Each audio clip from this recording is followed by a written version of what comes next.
Hello and welcome everybody, I'm Barbarian, and today we're going to be talking about Knights of Honor 2 Sovereign, a very interesting upcoming game that I've talked about on the channel a number of times actually. And if you don't know what it is, you might say, hey, wait a minute, is this a direct competitor to Crusader Kings 3? And the answer to that, I'll just take it away, because I'm sure that many of you that came into this channel are mostly coming from, you know, everything Crusader Kings, which is fine. There will be enough Crusader Kings 2 and Crusader Kings 3 on this channel either way, but I want to say that I don't actually think that Knights of Honor 2 Sovereign is a direct competitor to Crusader Kings 3, in the sense that Crusader Kings 3 and Crusader Kings as a series, let's just say it like that, puts you into the position of just one character, and then as that one character you try your luck, and most importantly you roleplay. I always said, and this is something that I stand by, that Crusader Kings, even Crusader Kings 1 back in the day, was essentially just a roleplay game but masked behind a map game. You know, people opened it because they like to look at maps, and then they were like, wait a minute, I actually really like the roleplay aspects. And what we end up with is then CK2, which was much more roleplay heavy than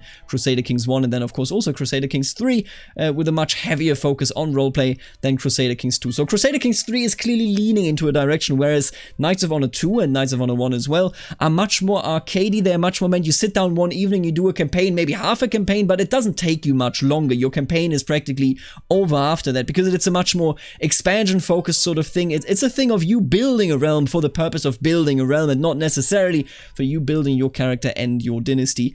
Now again, if you do like the Middle Ages, if you do like medieval times, if you do like real-time battles, because that is something that Knights of Honor 2 Sovereign will be doing, then I think this game is for you, and I think you might be very interested in it. Today we got number 8, so that is music, and number 9, that is the Royal Court. We're going to take a look at that, mostly of course of number 9, because number 8 we can just listen to it. I'm not an expert on music. Now let's take a look at this beautiful header image. As you can see, Knights of Honor 2 Sovereign has this really amazing, eccentric looking map style where everything is a bit stronger, you know, more accentuated than it is otherwise in these sort of map games. I think this is most comparable, first of all, of course, to the original one. Knights of Honor had exactly this, except in 2D, and then more modern examples, I believe, would be, for example, that one Kingdom War, something, Medieval Kingdom Wars or something. Not, I don't think that game is good, okay? But, you know, that's just my personal opinion. But it has a very similar, I think, eccentric approach to this sort of map design. And then, of course, also the new Total War games come to mind. They are very, very eccentric. I mean, I just think of Troy and of Three Kingdoms. Whether you like them or not, I think their map is quite comparable. But I honestly think I actually like this map more, because it's not as cartoonish. It is more heavily focused on the idea of, hey, this is an actual mountain instead of like a very, very stylized mountain. Now what you can see right here are the resources that are available in the provinces of Prague. So this would be Bohemia, this is Nuremberg, so I assume Franconia, Regensburg, of course, Augsburg over there. I can't see any further, but you can see all these little castles in here that provide you with defensive troops, all of that sort of stuff. Very interesting map design, I really like it. And what we're going to talk about in number 8, again, is the music in particular. Yannick and Robin here are talking about the music. I can't really interpret this. It is clearly something where you can make music in a digital way, and that is perfectly fine. One of our primary goals is to write unique music for a variety of these cultures in the game. So music in strategy games is an interesting thing, because and here very much it is comparable to Crusader Kings 3. In Crusader Kings 3, as it was explained in the music dev diary, you primarily get music based on events and the circumstances that your character is in. Now, what is traditional until this point was that in any grand strategy game, your music is primarily based on your culture, whether you're at war, whether you're at peace, that sort of stuff. Sometimes, you know, for example, Hearts of Iron 4, you have a specific radio for the factions, for example, the allies, the Axis, and so on and so forth. But most of the time, you're essentially looking at something that is culture-based. Now, in Knights of Honor 2, and how exactly this works, whether this, you know, works out properly, I can't tell, because obviously I have not played the game. But in Knights of Honor 2, essentially what you're looking at is something similar, except a bit more expanded. What they say, in particular down here, is that they say there will be direct feedback to certain gameplay elements. That is very reminiscent to me, what we know about Crusader Kings 3. That being, of course, you know, you get an event and all of a sudden a new song starts playing. For example, when you get the Crusade, a new song song starts playing indeed. They also do adaptive music, meaning if you hang around, for example, the Iberian Peninsula and the Reconquista goes on, you will hear a mix between Muslim and Christian music, and then, you know, whichever side wins makes it so that whenever you hang out mostly around Iberia, you will hear mostly that culture side. So I think that is nice. That also brings you mostly, hey, where's my camera focus, that sort of stuff, where am I active, where are my troops? I think all of that makes a lot of sense. I can't really say anything against that. I think this is a good approach to music. What I personally think we need to leave behind in general as a genre is just having a generic playlist that says play this at peace, play this at war. I like the idea of having something that is semi-adaptive. How adaptive it is, I can't judge. Obviously, again, I haven't played it. Now let's actually listen to something here. I think that is quite interesting. I hope you can hear it. Very reminiscent, this part here, of Knights of Honor 1. If you've played it, you will recognize this. Now, I'm sorry to interrupt it. If you really want to listen to it, the link to this dev diary, of course, will be in the description. But just check this out. What I like about this, first of all, you can see the army walking over here. But what I like about it are the animations that you can, of course, see. You see the windmill rotating there, and you see the sheep running around in their thing. I think that is very subtle. It's not something that will actually annoy you, and I have to scream over the music here. My apologies. Probably shouldn't have done it like that. But essentially, what I really like about this map style, and why I think that this map style is very, very nice for its purpose of you actually having the armies run around on the map, is that you have something that quote unquote is akin to, you know, city sprawl. Obviously it's not that dynamic, and I don't think it works that way, but when it comes to making the landscape look alive, I mean, just look at this. You know, you can really see, okay, this province here, for example, around, I assume this is London, is actually sufficient, you know, self-supplying. And I didn't even see that. Yeah, Canterbury, actually, I completely overlooked. I know that this was in the Steam trailer, but look at that. Canterbury, actually quite interesting, as visible as it is here. But all of that stuff, nope. Almost destroyed my eardrums there, but all of that stuff, and I'm sorry to like mute the music, literally in the music dev there, but I like looking at this map. But all of this stuff in particular is very subtle and yet makes the entire thing look active. You can see it as well here. This, you know, province to province sort of entrance is secured by a small fort on the street. I think that is really nice. I think that is really cute. And then here again, motions going on despite motions going on while not annoying you so much. I also really like the water. I like how the water looks, and the seagulls over there. I think what they did here to the map is really cute. I think it is in character. It definitely is immersive. You can see Marseille is being attacked. That's okay. Barcelona here on the other hand, yeah, looking good. I really like the visuals here. The music, again, very reminiscent. I'm just gonna let it run down a bit without me talking. Very reminiscent of Knights of Honor, and definitely very medieval.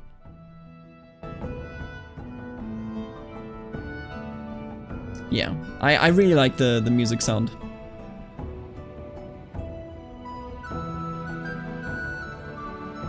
It's, you know, do you know that feeling? And probably, you know, if you haven't played Knights of Honor 1, then obviously you won't know it right now, but when I listen to this, it just actually gets me. Like, I sit here and I'm like, my god, you just had to press the nostalgia button, didn't you? I really like this. Now, either way, again, this direct feedback stuff we've already mentioned. Let's listen to some more, you know, Muslim Oriental music. I hope you can hear this to a reasonable degree, but I think you can. These are sadly just images, so nothing we actually need to look at. I like the sound a lot. Sounds very, very nice. Again, hope I don't get copyright strike, which is why I am talking just a tiny little bit here as we're listening to it.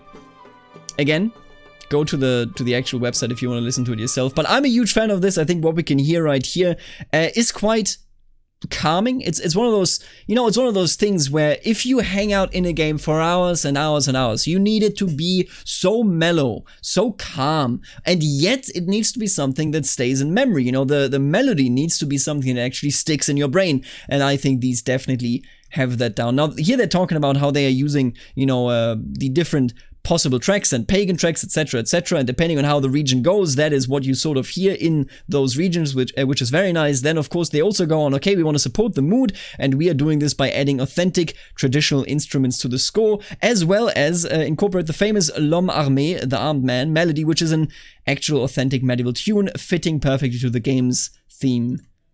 Let's listen to that, shall we? You got it. Listen, okay, I hate to interrupt it, and I hope you don't mind, because in the end, this is like a complete newsflash. We're not just talking about music, of course, but my god, I like this map so much. The only big thing, and you can't really see it here, but I think you can see it on this one, I want to say, right? The only thing where I'm like, you might want to like rework this. I think these images need to go. As in, they are fine, but we need a higher resolution. I think the resolution here strikes me as quite low. The rest of it, I'm very much a fan of just how alive it looks, you know? Now let's take a look at this. I'll try to not interrupt our look here at Milan, so Lombardy. I think this will be the area. Yeah, you can see Venice over there. Look at that. Very nice. Augsburg right here. How cute. How cute is that? Over there's Innsbruck. There's Klagenfurt. Very, very nice. I really like the aesthetic of the map. And very important to note, by the way, is that many of these things will be moddable. It's actually impressive how moddable Knights of Honor 1, I think it came out in 2004, how moddable that game was. And they have pledged to do something very similar here where you can mod it as well to your heart's content. And just look at this beautiful, beautiful map. Look at them walk down here. They're like, yeah, I got a job. You got a problem with this? So again, this is all real time. You wouldn't do anything against these people. You can see the actual units in your army right here, but these people indicate, hey, you get resources from your villages. Look at how colorful. I like this. Let's keep this running a bit. Maybe I can turn down. Yeah, look at that. It's a nice song. It is of course a really nice song.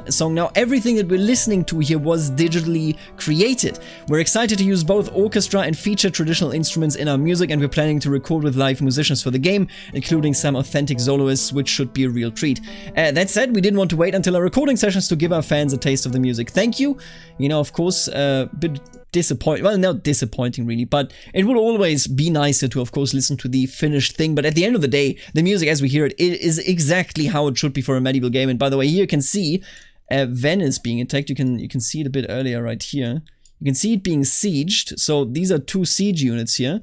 And then we can see, I assume, a Catalonian army quite far from home. I don't know. This is Venice under control of a rebel faction. There you go. I don't know who exactly is sieging here. I can't quite tell. Although, actually, once the army of Catalonia gets involved, we see red and black sort of colors here, probably indicating that these are actually 2 rebel armies currently besieging Venice. And Venice is being helped out by Catalonia, if that is in truth Catalonia. Now, again, very interesting. I really like the music direction, but most importantly, as you can see, I'm falling over the map because, hey, map painting, especially if it is a more arcadey game compared to Crusader Kings 2 and 3, map painting needs a beautiful, beautiful map, and I think Knights of Honor 2 Sovereign has that down. No questions asked. Now, let's look at the next one, the Royal Court Part 2 skills. In the first game, most classes had only ranks, that is stars, and only marshals were able to learn unique skills. So essentially, you had classes like the cleric, like I don't think it was called a steward, was it like administrator? I can't remember. Marshals, you had traders, so merchants, and spies, and I think one or two others. Everybody except the marshals just had stars that showed how good they were at their task and how successful and how quickly they would be successful in their tasks. But marshals got this stuff here. And can I further zoom in? No. What a meme screenshot right here. But as you can see right here, this marshal has a bunch of skills that he could learn at, you know, a total level of 6 skills. Each skill has 3 levels, meaning in total you have 3, 6, 9, 12, 15, 18 skills, or well, rather 6 skills and 18 total skill levels that you can learn that make you good against certain enemies, be it night or day, be it certain units, you know, be it, for example, once you get a certain skill, you can actually go and fortify your camp, or you can go and, for example, make it so that you can enter the sea, you can become boats, so to speak, at any point instead of just at the port, because Knights of Honor 1 made it so that you had to be at a port to actually get on a boat. Quite interesting, quite cool. Now that has been changed dramatically. As in the first game, the knights are a valuable asset to a kingdom, but not a permanent one. They get assassinated, imprisoned, bribed, die in glorious battle, or simply become venerable and pass away. Losing an experienced knight shouldn't be overly painful, since that would force the player not to take any risks with their knights, and we don't want that either. It makes a lot of sense as a design philosophy. You don't want to make the effect into something that is, you know, too good to waste, too good to use, in which case you would just kind of have something and never actually put it into any risky situations. That is not, of course, how these games are supposed to play. Interesting that they will pass away if they get old. They confirmed that down below in the comment section as well. If a knight or if any, you know, royal servant grows too old, then they will, of course, simply pass away. Now, that is not necessarily something that you see in these arcade games, but I'm very happy to see that Knights of Honor 2 Sovereign is doing it. Now, they have reached the following conclusions. Number of skills shouldn't be too high. A knight can learn up to 5 skills, so that is 1 less than they had in the original one, but it is more specific. Progression of skills should also rather be limited. Each skill is 3 ranks, that is the same as Knights of Honor 1. Progression should be fast. Each knight can learn a skill immediately after being hired, and learning new skills or ranking them up should be just 1 click away. way, provided that the kingdom has the needed resources. This is very different compared to Knights of Honor 1. They made it much more accessible, and they made it so that every knight is different from the get-go, instead of you hiring 3 and they're the same until they had already 4 battles, for example. Progression should be available on global kingdom resources. Knights can learn or improve a skill by gaining experience from their deeds, but a price in gold and books, so books essentially being, okay, education, paid from the kingdom's resources is an option to instantly improve them as well. Meaning a wealthy kingdom can very quickly compete with a very small but very, experienced kingdom in terms of warfare. I think that is perfectly fine. The books were a resource, if you will. They can be called mana, but I personally always use the term mana not in a necessarily negative fashion. I think mana is anything that isn't immediately a tangible resource that exists IRL in real life, but at the same time there's good and there's bad mana. There is mana that is detached from the gameplay loop, that is detached from reality, and then there's mana that very clearly shows a real kind of resource. And in this case, the books essentially are something like, hey, do we have a knightly education? Do we have anything in that regard? Do we have scribes that keep a tradition alive? And I think using those as a mana resource makes perfect sense. Skills should have a supplementary, that is number 5 here, supplementary effects. They should open new opportunities and strengthen the abilities of knights. They should feel rewarding and provide valuable benefits, but not earth-shattering effects. So each knight, regardless of their class, can learn skills, and the skill set is shared between the different classes. They have strong affinities though. The skills are primary and secondary to specific classes, and many of the benefits of a skill are received only by a knight from a specific class. This makes it so that you can build all-rounders. So for example, this is Knights of Honor 1 of course, but look at this. You can build an all-rounder that would have some actual martials, so some actually military skills, and then, maybe 1 or 2 more economic, more governance skills. Or you could just have 2 characters, one very heavily martial, so 4 skills martial, and one very heavily administration, so 4 skills administration. I think that is really nice. I think it's not just that though, because being of a certain class also opens up certain parts of a skill. So, for example, Cavalry Tactics. An additional benefit of Cavalry Tactics provided to marshals is the hit and run tactic. Imagine how valuable this can be for a marshal of a steppe kingdom, having large variety of mounted units and often fighting in vast grassland territories. So essentially, if you are a marshal, then you get a second bonus from it, making it even more incentivized. But there also were some examples that they had in previous dev diaries where it didn't actually play a role, as in, it wasn't bad to learn a martial skill as an administrative person, because there was a specific bonus there as well, albeit different. I'm very excited to actually get an overview on that now. Let's take a look at this art. Very nice. Good stuff. I assume this is like a late medieval, maybe even a Mongol steppe rider. I'm not actually certain. I'm not that knowledgeable when it comes to armor, but I would suspect this to possibly, because it's such heavy armor. Maybe I'm completely misplaced though in time, especially the horse has very, very heavy armor. Maybe this is like a Seljuk Turk. Maybe it is a Mongol sort of unit. I'm not entirely certain. Now, besides the aforementioned class-related affinities influencing the random skill options available, there will be mechanics where players can make a specific skill available to learn, but without taking advantage of those mechanics. The available skill will be random and weighted towards their class's preference. You'll have to wait to learn more about how this works on a later dev diary though, since these mechanics are a part of other game elements and systems. I think a certain degree of randomness is perfectly fine. This is a game that is all about conquering things, that is all about building an empire. And if some of those things are random that you have to react to, this means that every playthrough you do is different, not just in how other empires behave towards one another and towards you, but also in how you have to build your empire. I think that is a good idea. The question here that comes to mind is, of course, does it actually work? As in, is this something that just has a very suboptimal route that nobody should ever take, or is it all viable? Having trap options in a game is not a good option. I want to stress that. If it, for example, were horrible to have a random skill and pick that up and invest your resources to pick that up, then why is that option even implemented?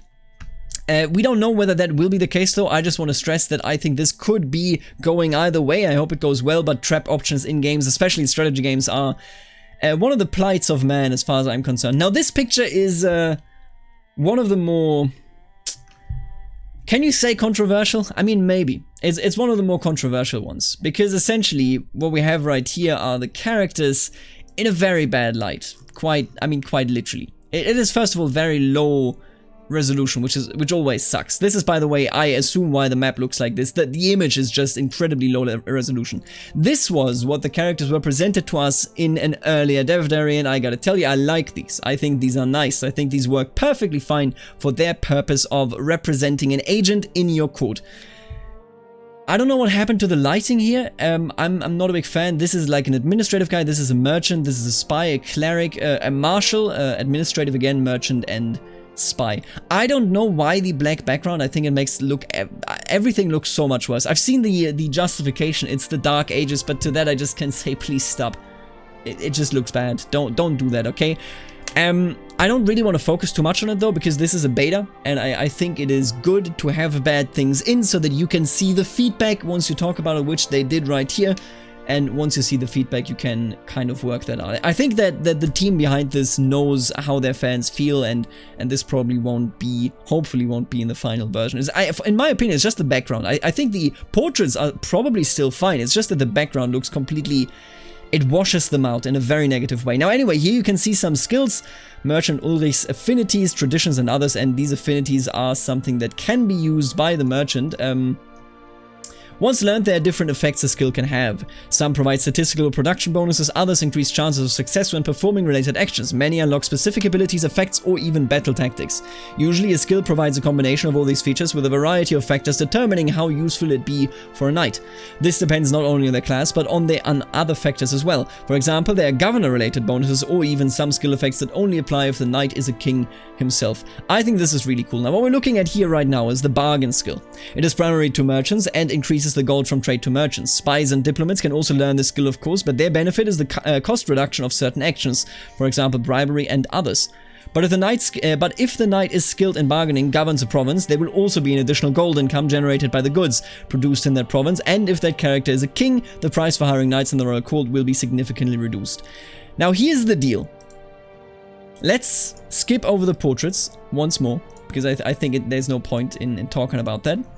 I see many games, many strategy games in particular, and I'm not gonna name any names because I think that's sort of bad manners. Everybody puts the best they can into these pieces of work most of the time, almost exclusively actually. There's of course like always a bit of a trash gaming scene where, you know, for example, you have like mobile games that are just literal cash grabs, that sort of stuff. But most of the time game developers put the most of their skill, ability and knowledge into these games, and sometimes it doesn't turn out that well. I have made many mistakes throughout my life and I had to learn from them. That is a very normal thing. What I want to point out is that Knights of Honor 2 doesn't step into the same trajectory that I was just describing. What I mean by that is, in strategy games in particular, what you oftentimes see are interfaces that literally come straight from hell. They barely give you any information, that they are hard to read, they are hard to access, they don't make it clear where you need to click to do things, and all of those things, of course, hey, you know, you can overcome that. You can be not a casual and you can learn those interfaces. I mean, we've all done it. We all play grand strategy games, but I will tell you that is not optimal. What you want from an interface is for it to be great, for you to give all the information that you need. And I will tell you that whoever is designing the UI in Knights of Honor 2 Sovereign has me very impressed, because everything here is clear. You can directly see what is relevant, what can be clicked, what can't be clicked. You can see right here the different levels that you can gain from this skill if you were to level it up, and what the actual, you know, consequence of that would be, and in which case it would be active and in which case it wouldn't be active. You can also see, for example, right here, the king effect, and then you can see what is good in green and what is bad in red. Rather, in bad it means you don't have enough, so you don't have 500 books.